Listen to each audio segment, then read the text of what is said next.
I want you to close your eyes and imagine standing in the doorway of a vast, empty apartment where the only sound is your own breathing. Tonight, I'll whisper a story that might follow you into your dreams. The story of a man who found silence, only to discover it was already filled with voices. Dark tales whispered at night.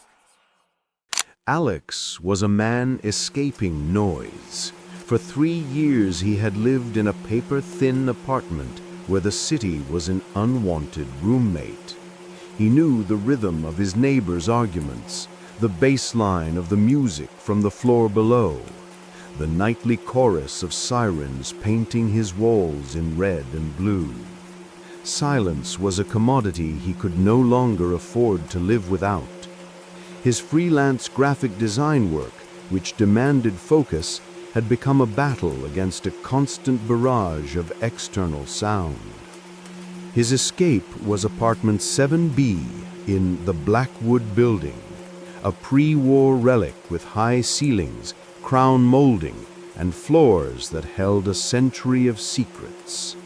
As he unpacked his few boxes, the sound echoed in the vast, empty space, a stark contrast to the oppressive noise he had left behind.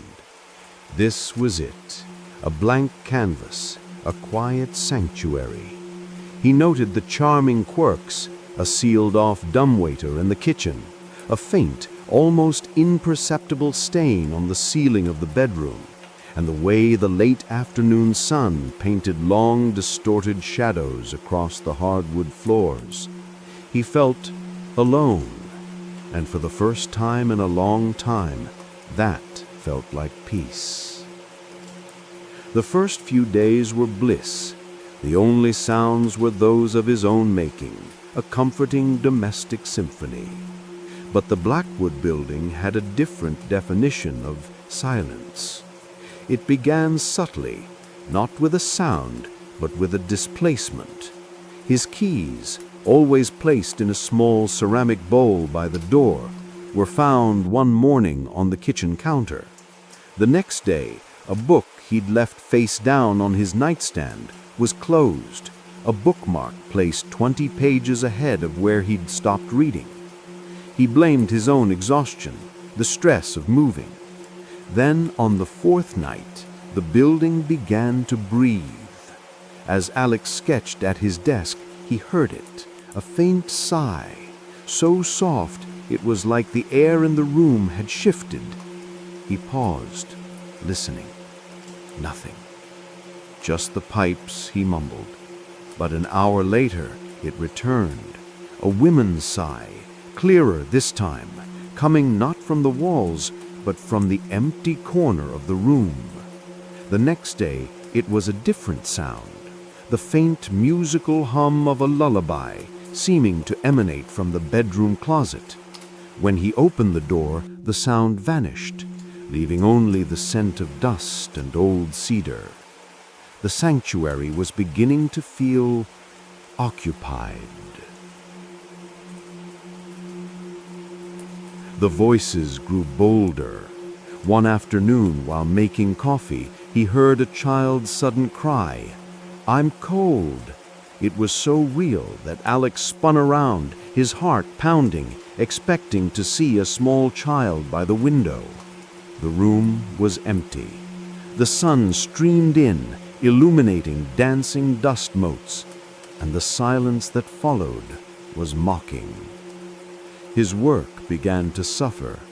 During a crucial video call with a client, he heard a man's angry grumble from the living room. "You promised." He flinched, losing his train of thought. The client on the screen raised an eyebrow, impatient. The mistake cost him a revision and a piece of his confidence. He started a log, a desperate attempt to bring logic to the illogical. 3:14 p.m., child's voice, bedroom. 4:50 p.m., man grumbling, living room. 11:23 p.m., woman humming, lullaby, closet. The voices never spoke to him. They spoke to each other, fragments of a forgotten play. Sleep became a luxury. He started wearing noise-canceling headphones, but the silence they created was worse, a canvas he knew could be filled at any moment. Convinced he wasn't going mad, he turned his attention to the building's history. His nights were spent in the blue glow of his monitor, typing endless variations into search bars. Blackwood Building strange noises, Blackwood Manor ghost, unexplained sounds, apartment 7B. The search was fruitless, a digital graveyard of dead ends. Defeated, he tried one last obscure query. Whispers, Blackwood, New York, forum. And there it was, a post from 12 years ago on an urban exploration forum. A user named Jane Doe 88 had written, "Has anyone lived in the Blackwood Building? I was in 7B for a year, had to break my lease, couldn't take the neighbors. A woman humming, a kid crying, felt like I was living in someone else's memory." The validation was electrifying. He wasn't alone. Armed with this new certainty, he dove into the city's digital newspaper archives. It took hours, but he found it. A faded article from 1928. Tragedy at Blackwood Manor. The entire family, industrialist, wife, young daughter, perished in a winter storm. A furnace leak, the paper said. But the article mentioned rumors, whispers of a family argument, a locked room. A family portrait showed their faces, the faces of his unseen roommates.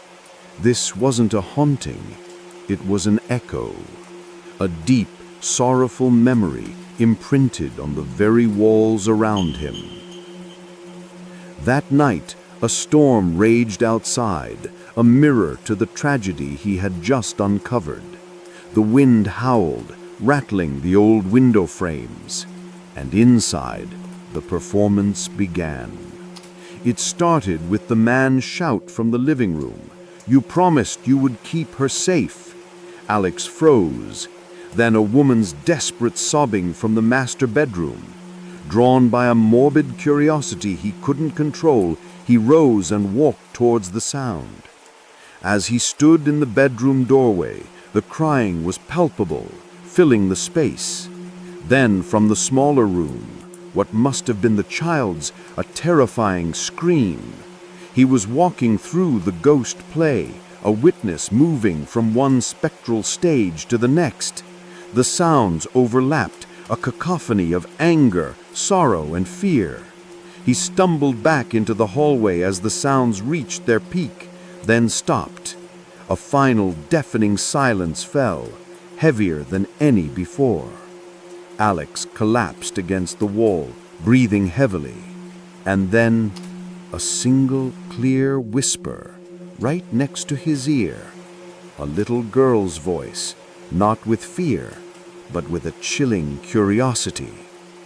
"Can you hear us now?" Alex left the Blackwood Building the next morning. He didn't pack, he fled. A week later, he sat in a sterile coffee shop with a friend, trying to explain the unexplainable. There were voices, he started, but the words felt hollow. He saw the look on his friend's face, a mixture of pity and concern. Alex trailed off, defeated. He said the place just had bad plumbing. He knew the lie tasted like ash. In that moment, Alex understood true loneliness. He moved into a new, modern apartment. For a week, he slept soundly, wrapped in the glorious, featureless quiet. He had listened too closely for too long. The echoes of the Blackwood family had found a new, quieter home. If you've ever heard a strange noise in a quiet house that you couldn't explain, or heard a whisper when you were alone, share your story below. And remember, Sometimes the echoes of a place find a way to follow you home. If these whispers reached you tonight, don't forget to like, subscribe, and hit the bell for more. Until the next chill, good night, sweet dreams, where the whispers wait.